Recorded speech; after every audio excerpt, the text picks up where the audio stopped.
Bismillahirrahmanirrahim.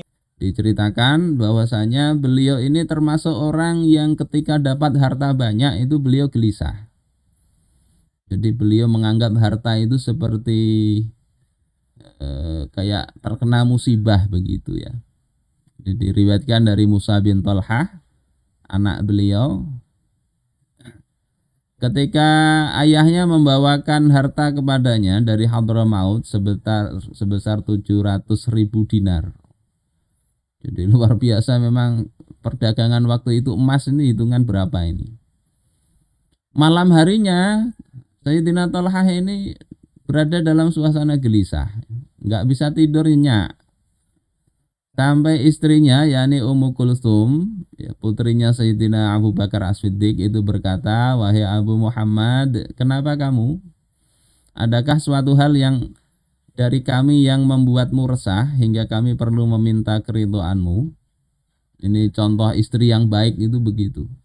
Melihat suami gelisah itu merasa introspeksi ya. Kira-kira adakah kesalahan dari kami yang membuat engkau kok bisa resah begini? Kami minta maaf, minta rela kalau ada kesalahan.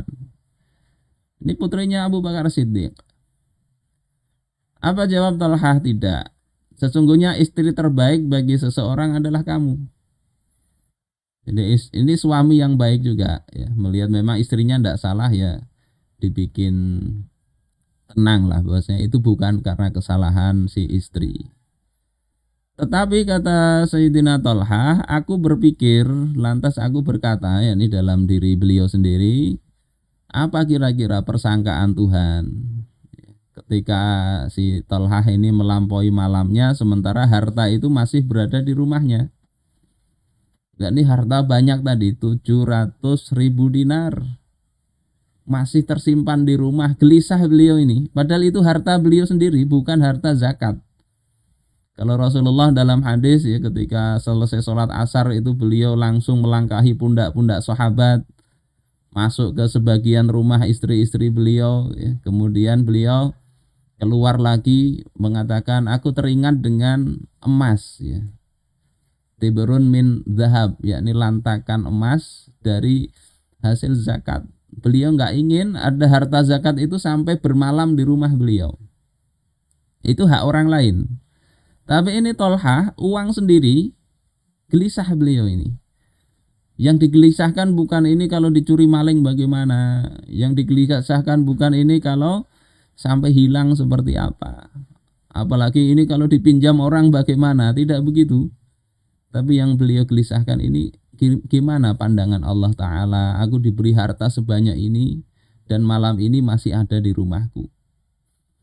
Kemudian istrinya ini bijak ya. Jadi istri beliau putrinya Abu Bakar As-Siddiq, tidak istri yang kemaruk harta juga. Beliau katakan, di mana keutamaanmu dibanding teman-temanmu?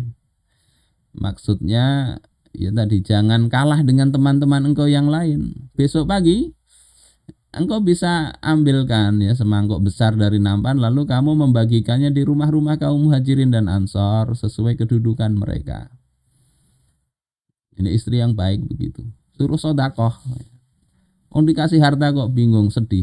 Sodakoh kan. Suaminya kemudian mengatakan, semoga Allah merahmati engkau. Sungguh kamu adalah wanita yang mendapatkan taufik, anak dari orang yang mendapatkan taufik Allah Ta'ala. Anaknya Sayyidina Abu Bakar.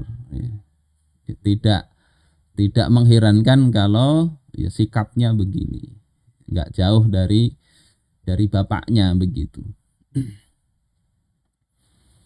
Dan kemudian akhirnya dibagi-bagilah itu.